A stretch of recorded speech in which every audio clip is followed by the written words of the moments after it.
All right, welcome back, giant growers. Just wanted to give you kind of a second part to the video of seed selection. I know I had kind of alluded to in the opening that I would talk about some of the other giants out there, you know, watermelon, tomato, sunflower, stuff like that. So let's go through some of that. Plus, I want to maybe answer a couple questions that you may have had on that first video. All right, giant growers, a few questions came in from the last video, and one of them I want to address here, and that is the pollinator. How do you create that pollinator? How do you cross it? How do you know that that is going to go into the mother plant?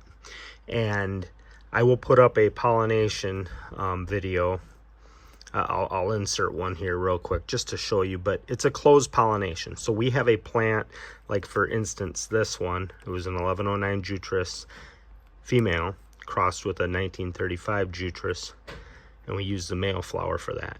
So what we did was we crossed it, or Cindy crossed it, the pollen into the 1109, kept everything covered and closed, and that's how you kept these genetics pure. And that then creates a pedigree or a lineage chart. So very, very cool how we do that. Now some of them don't. So squash and giant pumpkins do, but say we go over to a tomato.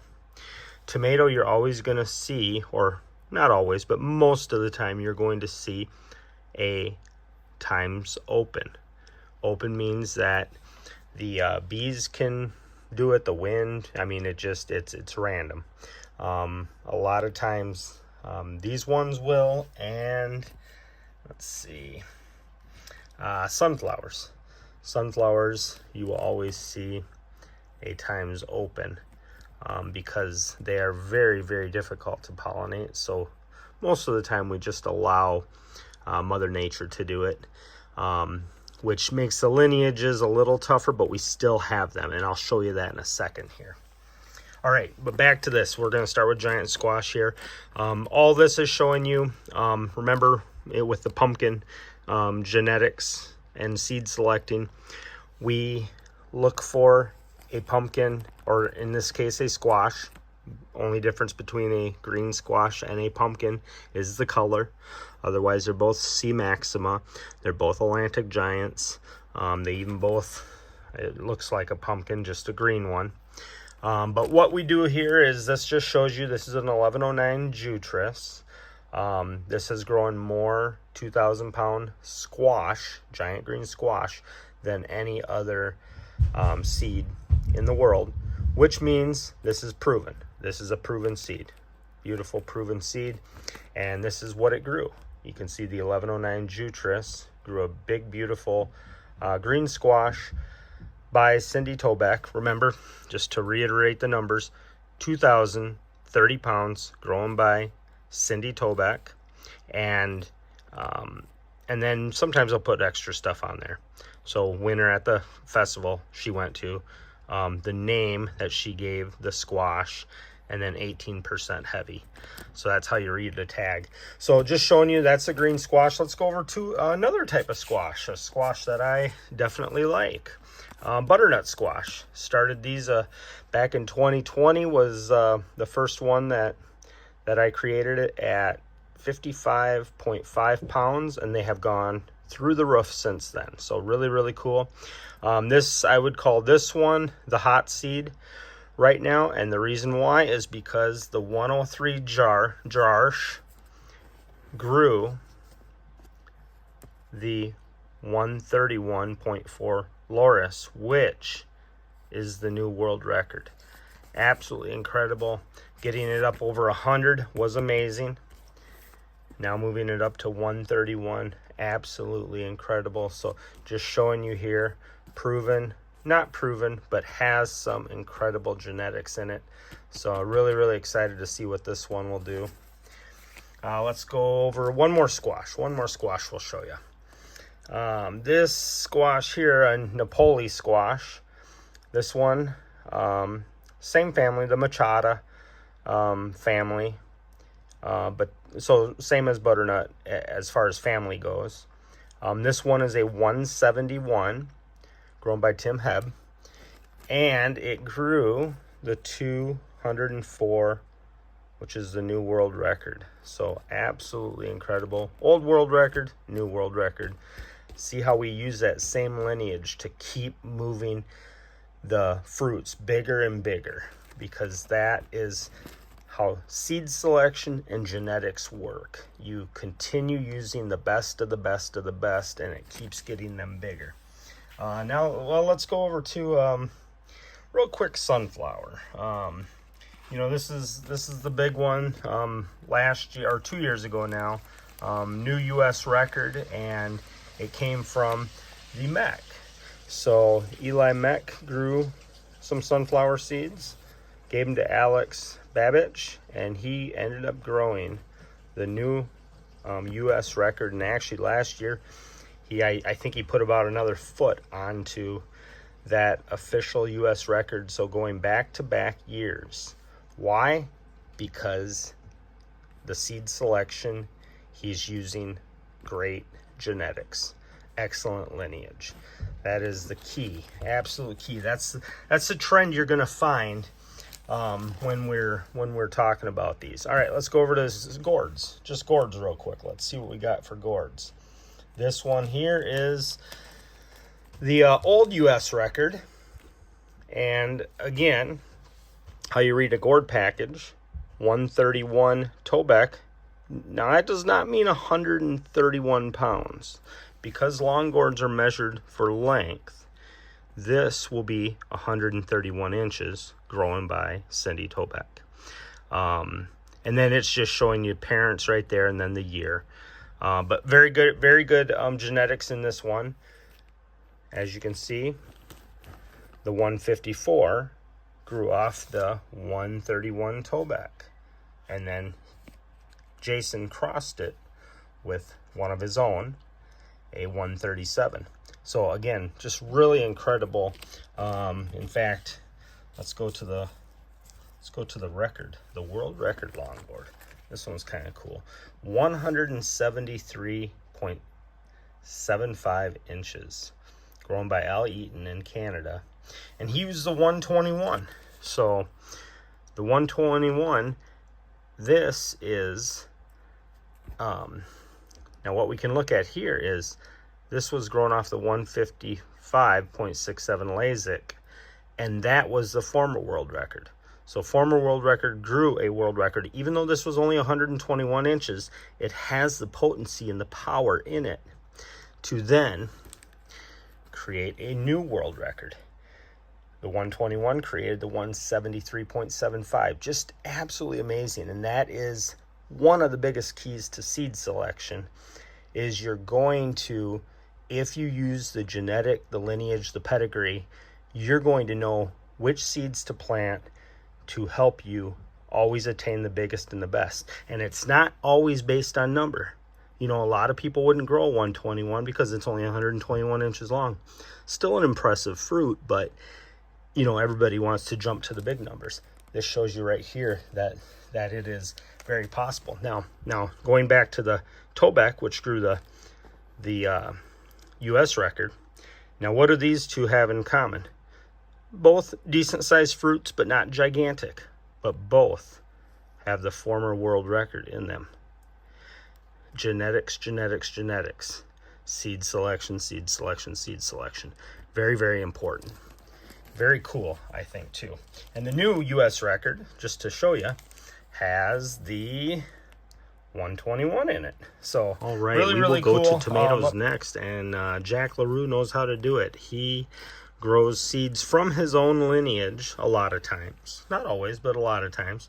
So what he did here, a 5.08 pounder, grown by himself, Jack LaRue, 2019. A couple years later, he uses that seed. What's he do? He grows an over 9-pound tomato. Absolutely impressive off his own lineage.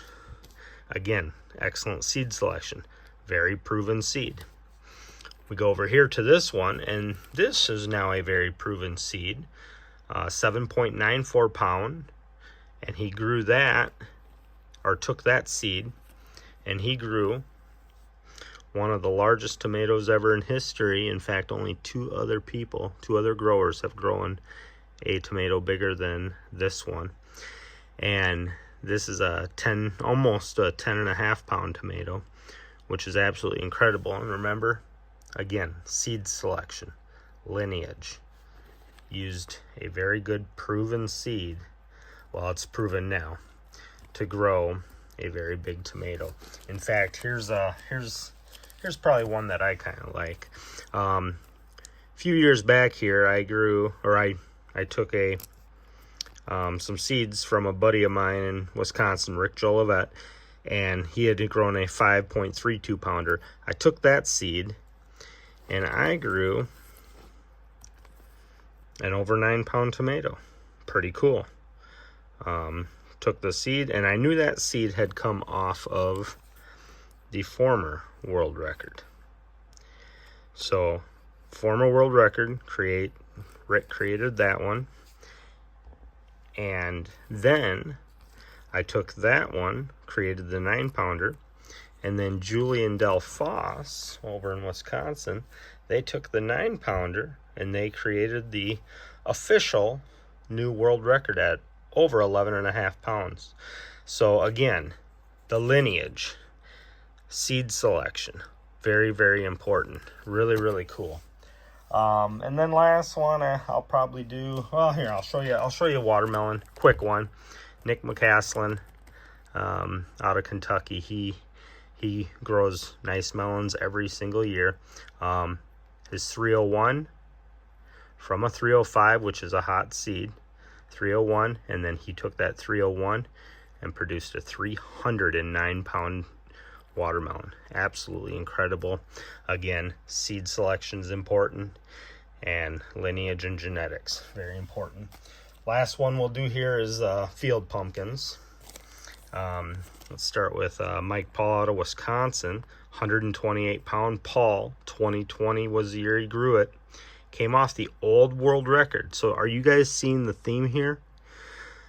Genetics, genetics, genetics. Excellent seed selection. The 128 grew the 177.